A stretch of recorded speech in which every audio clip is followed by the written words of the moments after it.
कुरैशी साहब, वली अहद का दौरा एशिया तकरीबन पाए तकमील तक पहुंच गया है।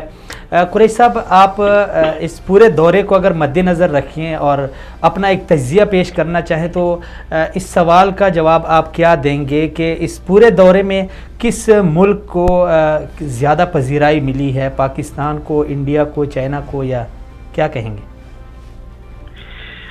इसमें तो कोई शक की बात ही नहीं है कि सबसे ज्यादा इस दौरे में सऊदी वली अहद शहजादा मोहम्मद बिन सलमान के इस दौरे में सबसे ज्यादा पजीराई जो है वो पाकिस्तान को मिली है। इसमें कोई शक नहीं है।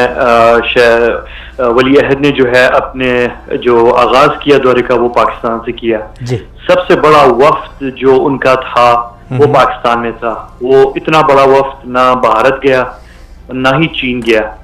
जो बड़ा वफ्द यहाँ पे आया था वो बहुत बड़ा वफ्द था, अजीम शान वफ्द था। उसके अंदर जो सीनियर लोग थे, जो काबीना के थे और जो रॉयल फैमिली के थे, शहजादे साहब, तो वो चीज जो हमने यहाँ देखी इस्लामाबाद में, वो नई दिल्ली में या बीजिंग में देखने में नजर नहीं आई। और उसकी वजह बहुत सिंपल है।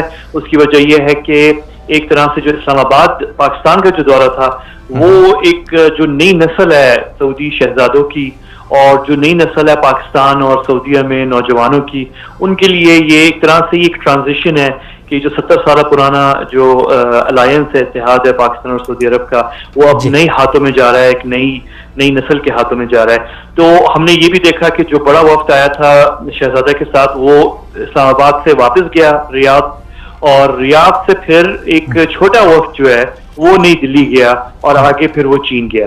तो पाकिस्तान को जो पजीराई मिली है वो दूसरे मुल्क को नहीं मिली।